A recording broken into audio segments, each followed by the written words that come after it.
for the game, and obviously a lot of times you have to do a lot of more soft tissue, more ¿cómo se dice? Lo de antes de para calentar. Warm up? Sí. Prepare? Prepare, like, I don't know how to say it. But yes, they have been a key for us to go up there and perform our best. Rick in the left Andres, corner. Bryce did a heck of a job last night, 6 innings. What did that mean for the guys down in the bullpen doing what he did? It means a lot, especially we know that he have less days of rest than normal, and the way that he went up there and compete was really huge for us to see that, and it's like everybody here is pushing a little bit more every time to get that goal, and I feel we are going in the right direction, and it was good to see Bryce doing that. Fifth row on your left, Andres. Mooney right here.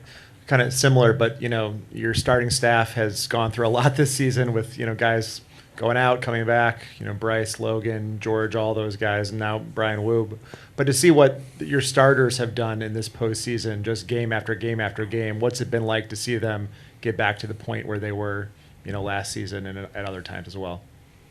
I feel like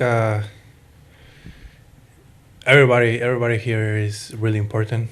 Everybody has making something to help the team be in this position, and everybody know that our pitching staff is really good, and they've been proving it, and I'm really happy for them, and hopefully they're going to continue doing that, and that's it. David, the third row on your left. Hey, Andres, I'll do this in English and in Spanish. 2022 was one thing, but for a lot of the guys, this is the first deep run into the playoffs, or deepish run into the playoffs.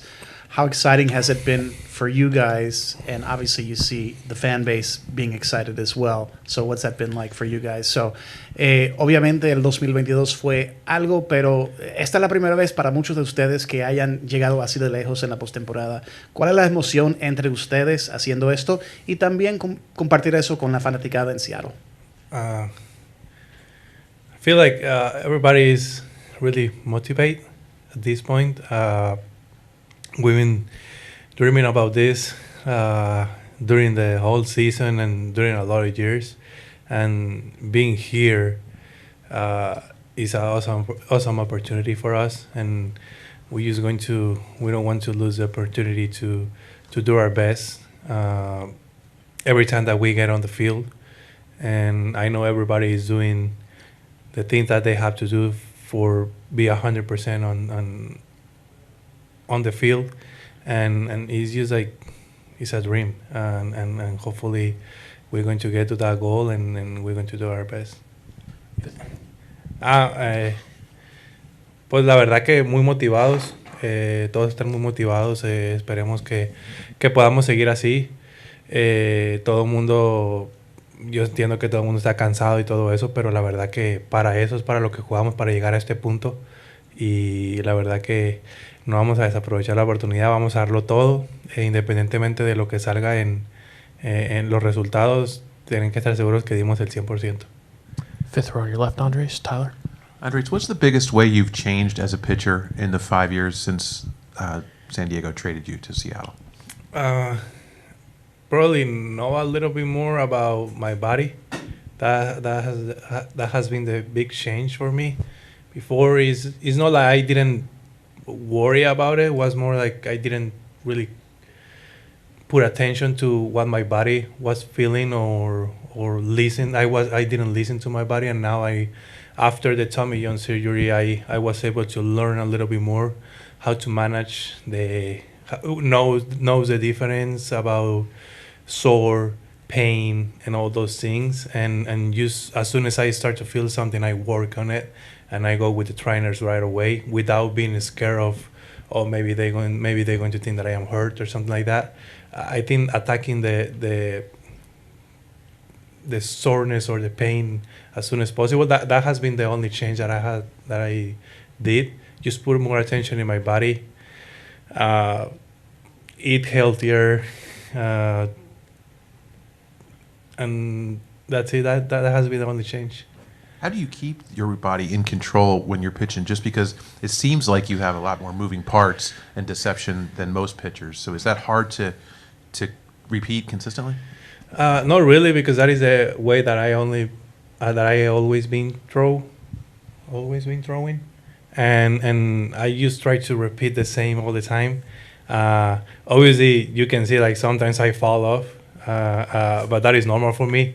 Sometimes I do that, and that is how my body moves, and obviously with the reps, you get more used to it, and you start to feel more in control.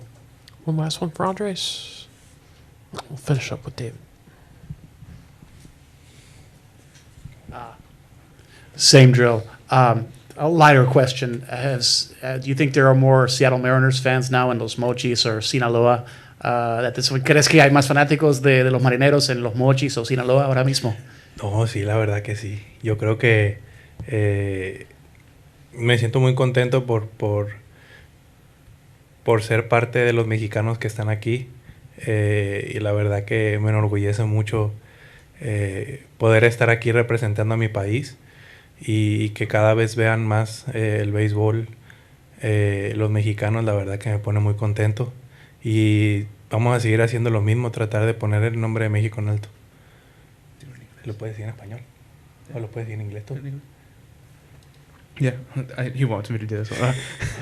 Yeah, you know, it's very special. You know, I feel very proud of being one of the few Mexicans being able to, you know, be representing here in this league. But, you know, you see more and more fans being into it, especially back home. So, you know, I definitely do feel proud that, you know, more and more are starting to kind of get into the game and rooting for us. All right, Andres, Freddie, thank you guys so much. Great to see you both.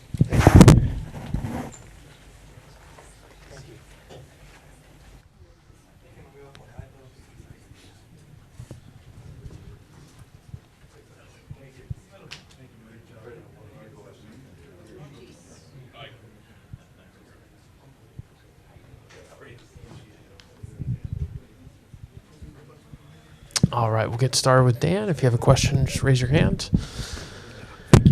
Who's got the first question for Dan?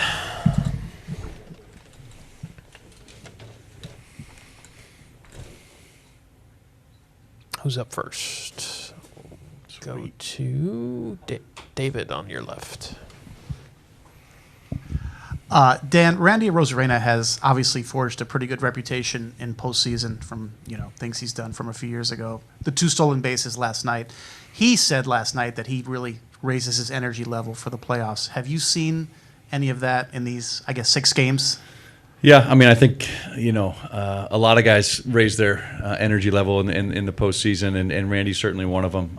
You know, and he's had a tremendous season for us, and you know, just the things he does, you know, whether it's offensively or defensively, you know, obviously the home runs at another 2020 season for him, but you know, what he does on the bases often is a big part of our offense, and especially in that leadoff spot, getting a chance to get on base and advance 90 feet via the stolen base, and you know, he does bring a lot of energy to our offense, and those 2 stolen bases last night were big. Go to Tyler on your left, Dan.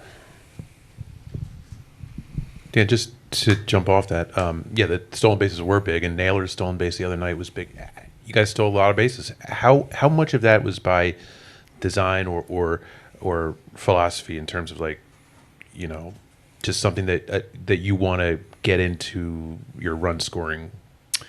Yeah, I mean, I think methods? you know, these guys I think are very smart base runners and have a lot of freedom when they get on base. And they read it very well. And we've talked about, especially, you know, Josh Naylor and his, you know, just the way he sees the game and the headiness that he plays the game with. But all our base stealers, you know, do a really good job.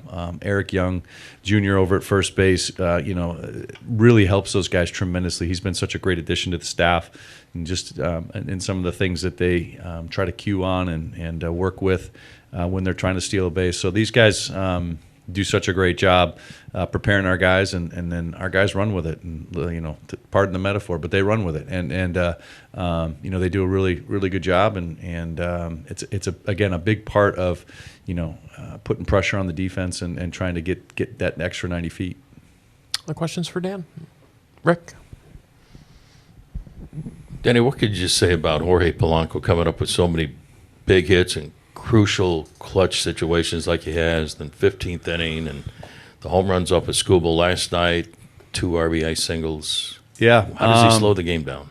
Polo's just, he's just a professional hitter. I don't know how else to describe it, and the way he's been able to do that all season long. He got off to a torrid start for us, and put up some huge numbers, especially home runs early in the season, and then his at bats continued to be so solid throughout the year, and then lately here has just come up in key situations and really delivered for us, and being able to slow the game down, as you mentioned, both sides of the plate. I think there's a lot of confidence in the left side and the right side at this point, and he's just found a way to deliver in those situations, and it's been huge. And it's he's come up, those 2 runs last night to put us ahead, number 1, and then to give us an insurance run, number 2. You can't emphasize how important that was, and he just seems to be in the right place at the right time, and he's really doing a great job delivering in those situations. 1 row ahead, Ryan. Dan, you watched Brian's live BP. What did you see from him, and do you think we'll see him pitch when you guys return to Seattle at some point? Yeah, I thought it went really well today. Again, looking at different things in terms of his velo, and in terms of how he was throwing his secondary stuff. It looked all really pretty solid today. And then again, the next sort of check mark is how he responds to that tomorrow and how he comes back. I think again, as we've seen, his progression's been pretty steady, pretty on the mark, and I think if he comes back tomorrow and feeling better, then I think we're on a good path to seeing him later in the series. We'll stay right there.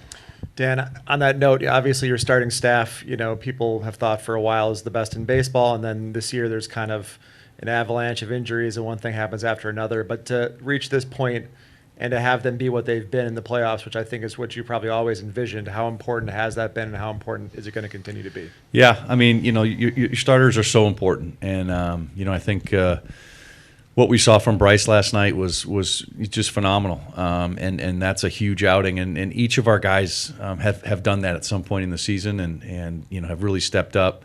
But when you start putting those back to back together, and each outing is each guy's trying to kind of outdo the other guy, that's when you've got something really special. And this is that kind of a group. And we've seen some really big outings here in the postseason.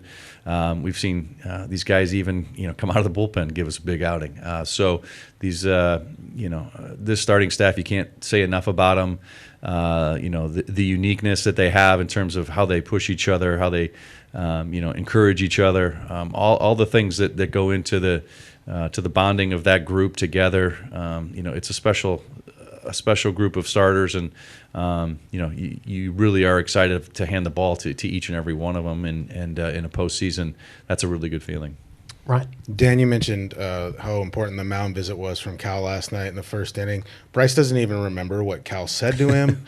Logan said that Cal will often come out there and just stare at him and not say anything. I'm just curious, when you were catching, what was it like going to visit Randy on the mound or Jamie on the mound, or those kinds of mound visits? Yeah, I remember having to look up to Randy, so that's an oddity. I think oftentimes pitchers sometimes just need a beat. They just need to kind of slow the game down for just a minute, and get out of whatever rhythm they were in. And I think whatever Cal said to Bryce last night, maybe that was what it was. It's just kind of a beat, a chance to kind of disrupt the momentum that was going the other way, whatever the case may be. I think Cal has a really good intuition in terms of when to go out there, and clearly that was a great situation to go out and kind of change the momentum, and it seemed to really change the momentum, permanently for Bryce, and coming out from that point on, it was pretty special. You didn't say anything bad about Randy or Jamie though in those mound visits? No, of course not. No. Yeah, One row ahead. Dan, with going with Logan today, who do you expect to have for Game 3? Yeah, right now, Game 3 will be George Kirby. Game 4 will be Luis Castillo. And what went into the decision on slotting those guys in that spot? I think, a lot of it, again, just kind of where we stacked up rest-wise, how everybody's feeling, and kind of made the most sense, in terms of the matchups and whatever with Toronto here. So I think we're in a really good spot with our starters, and be interesting to see today with Logan. Again, we'll kind of monitor the same way we did with Bryce, coming off of a bullpen, kind of a different routine than he's normally had, the bullpen that was in the game. So we'll see how it all plays out. Do a couple last ones for Dan. Annie on your left. Dan, I was going to ask if you feel like your pitching staff's in a better spot today, given what you got from Bryce and the efficiency from the bullpen yesterday too. Yeah, I think that's kind of maybe the underrated part of what Bryce did last night. Was number one, it set up our bullpen for the game last night. It was giving us those 6 innings was tremendous. But it did kind of give us a little bit of rest too. Bizzardo didn't have to throw last night. Other guys didn't have to throw last night. So it sets us up, kind of going forward here too. As it turned out, so on so many levels, that was a big outing from Bryce, and certainly with our bullpen and with our other starters, it came up huge. One last one for Dan, if there is one. We'll finish with Hazel. Hi, Dan. You obviously have a lot of information in advanced scouting on Trey Savage, but what are the challenges of never having faced this young man until Game 2 of an LCS? Yeah, I mean, obviously that's, I think one of the things about baseball is guys catalog when they see pitches and pitchers, and that information gets, sort of recalled when they get to they see him the next time. We don't have that with Savage. This is going to be a first time for all of us. It's a unique delivery. It's a unique release. It's another split finger.